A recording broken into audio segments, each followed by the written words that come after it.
ہر نبی کی، قرآن اٹھائیے پڑھیے، ہر نبی نے جو پہلی بات کی اپنی قوم سے وہ کیا تھی؟ اعبدوا اللہ ما لکم من الہ غیرہ، اللہ کی عبادت کرو، اس کے سوا کوئی بھی الہ بننے کے لائق نہیں ہے، الہ اور معبود صرف اللہ ہے۔ حضرت صالح کی یہی دعوت ہے، جن کے سامنے قرآن کھلے ہوئے ہیں وہ ذرا غور سے اس مقام کو دیکھیں جی۔ حضرت صالح نے یہ دعوت پیش کی، فَإِذَا هُمْ فَرِيقَانِ، تو اسی وقت دو گروہ ہو گئے، اسی وقت دو جماعتیں ہو گئیں، یختصمون، آپس میں جھگڑنے لگے، ایک جماعت موحدین کی اور دوسری جماعت مشرکین کی۔ کچھ لوگوں نے حضرت صالح کی دعوت کو قبول کر لیا اور ایک فریق نے حضرت صالح کی دعوت کو قبول نہیں کیا، قوم دو حصوں میں بٹ گئی۔ اس آیت کو پھر غور سے سنیے گا، جب پیغمبر نے توحید بیان کی تو قوم دو حصوں میں بٹ گئی، تقسیم ہو گئی، گروہ بندی ہو گئی، دو گروہ بن گئے، ایک ماننے والے ایک نہ ماننے والے۔ معلوم ہوتا ہے جب بھی اللہ کی توحید بیان ہوگی، پیغمبری رنگ میں بیان ہوگی، قوم متفق نہیں رہ سکتی، قوم دو حصوں میں تقسیم ہوگی۔ یہ کہنا کہ یہ فرقہ واریت ہے، یہ کہنا کہ اختلاف کی بیج انہوں نے بویا ہے، تو ذرا جرات کیجئے، ہمت کیجئے، حضرت صالح کے آنے سے پہلے قوم ایک تھی، حضرت صالح کے آنے سے پہلے لوگ ایک دین پر تھے، حضرت صالح آئے، توحید کا پیغام دیا، قوم کتنے حصوں میں تقسیم ہو گئی؟ الیاذ باللہ، خاکم بدہان، میرے منہ میں خاک، یہ اختلاف، تفرقہ، اس کی بنیاد حضرت صالح نے ڈالی تھی؟ حضرت صالح نے نہیں ڈالی، انہوں نے تو رب کی توحید بیان کی۔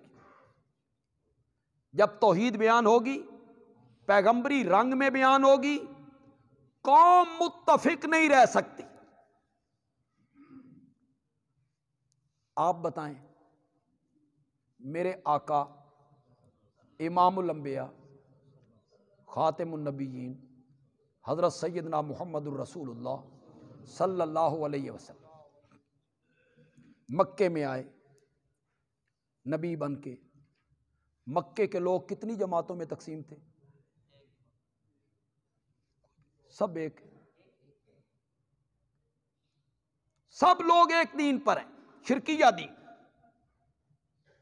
مشرکانہ اعمال، بتوں کے پجاری، قوم ساری متفق ہے۔ مکے کے لوگ، میرے نبی نے پیغام دیا، قولوا لا الہ الا اللہ، قوم کتنے حصوں میں بٹ گئی، کچھ ادھر کچھ ادھر، اور بٹے بھی کس طرح؟ چچا ادھر ہے، بھتیجا ادھر ہے، ماموں ادھر ہے، بھانجا ادھر ہے، ایک بھائی ادھر ہے، دوسرا بھائی ادھر ہے، بھائی ادھر ہے، بہن ادھر ہے، شوہر ادھر ہے، بٹے بھی اس طرح، گھر گھر ڈانگ سوٹا، گھر گھر جھگڑا، گھر گھر اختلاف۔ ہمت کرو، ہم میں ہمت نہیں ہے، ہم اس ہمت کرنے کو کفر سمجھتے، ہم اس کے تصور کو بھی کفر سمجھتے۔ تم میں ہمت ہے تو ہمت کرو، کہ متفق قوم تھی، نبی پاک نے ان میں پھوٹ ڈال دی۔ تم کہہ سکتے ہو تو کہو، میں نہیں کہہ سکتا، میں اس کو کفر سمجھتا ہوں۔ میں یہ کہوں گا کہ جب بھی توحید بیان ہوگی تو قوم متفق نہیں رہ سکتی، قوم دو حصوں میں، چاہے بیان کرنے والا آمنہ کا لال ہی کیوں نہ۔ میں ساری دنیا کی مٹھاس اور ساری دنیا کی شرینی اپنے آقا کے ایک بول پر قربان کرتا۔ میرے آقا سے زیادہ میٹھی زبان کس کی ہو سکتی؟ میرے آقا سے زیادہ بااخلاق کون ہو سکتا ہے؟ انک لعلی خلق عظیم۔ میرے آقا سے زیادہ دیانتدار اور شرافت کا مالک کون ہو سکتا ہے؟ لہجہ میرے آقا کا خوبصورت ہے، انداز خوبصورت ہے، پیار بھرا ہے، لیکن جب توحید بیان ہوئی تو قوم کتنے حصوں میں بٹ گئی؟ دو حصوں میں بٹ گئی۔ ہمارے ملک میں تو ابھی ہوا بھی کچھ نہیں، وہاں پھر ایک دوسرے کے خلاف تلواریں نکلیں، قتل کی تدبیریں ہونے لگیں۔ جی کہو نا کہ قوم متفق تھی، یہ سارا شور الیاذ باللہ الیاذ باللہ آپ نے ڈال دیا تھا، یہ تو تصور بھی کفر ہے۔ پھر نسبی رشتے پیچھے ہو گئے،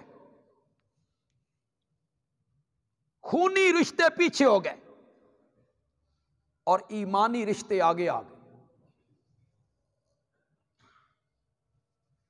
حضرت سعد کا بھائی بدر میں گرفتار ہو گیا، ایک صحابی اس کی مشکیں کس رہا ہے، گرفتار جو ہو گیا، کپڑے سے مشکیں کس رہا ہے، سامنے سے حضرت سعد آ گئے،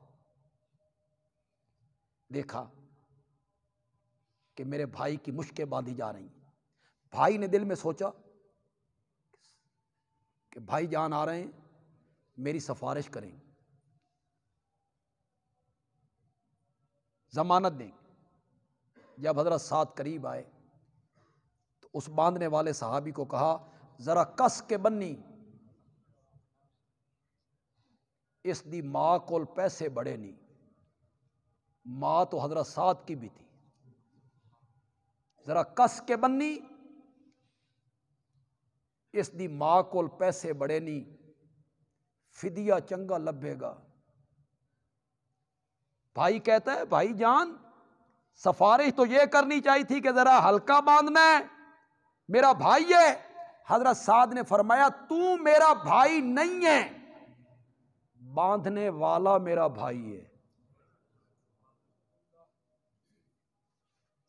کیا بن گیا تھا پورے علاقے میں، مکے میں، مکہ کے ارد گرد، مدینے میں کیا ہو گیا تھا؟ گھر گھر لڑائی، گھر گھر ڈانگ سوٹا، ایک دوسرے کے خون کے پیاسے ہو گئے۔ یہ کیا ہوا؟ ہمارے مولانا تقریر کرتے ہیں، وہ کسی کو کچھ نہیں کہتے، سارا محلہ راضی ہے، سارا شہر راضی ہے، ساڈا مولوی دھیاں جیا پتر ہے۔ تیرا مولوی نبی پاک سے بھی زیادہ میٹھی زبان رکھتا ہے۔ یہ کہنا کہ میرا مولوی مدائن ہے، میرا خطیب حق پہ پردے ڈالتا ہے، میرا خطیب قرآن پر پردے ڈالتا ہے، بیان نہیں کرنا چاہتا، ان کے پیچھے سارے نمازیں پڑھتے ہیں۔ جی ایسے اچھے عالم ہیں ہمارے جناب، ان کے پیچھے سارے نمازیں پڑھتے ہیں، ہاں بریلوی بھی، شیعہ بھی، مرزائیاں نو موقع لب جائے تو وہ بھی سب پڑھتے ہیں، کسی کو یہ کچھ نہیں کہتے ہیں۔ نبی پاک نے کسی کو کچھ کیوں کہا؟ یہ دین ہے۔ ایک ہمارے مبلغ ہیں، وہ کہتے ہیں لوگ میری بڑی تقریر سنتے ہیں، بڑی دنیا میری تقریر میں آتی ہے، اس لیے آتی ہے کہ تم اللہ کی توحید بیان نہیں کرتے ہو، اس لیے آتے ہیں تم شرک کے خلاف آواز نہیں اٹھاتے ہو، اس لیے آتے ہیں تم ان کے عقیدے کی اصلاح نہیں کرتے ہو۔ تم صرف اتنا ہی کہہ سکتے ہو دکان سے کچھ نہیں ہوتا، اور پیسے سے کچھ نہیں ہوتا۔ ہندو کیا کہتے ہیں؟ دکان سے ہوتا ہے،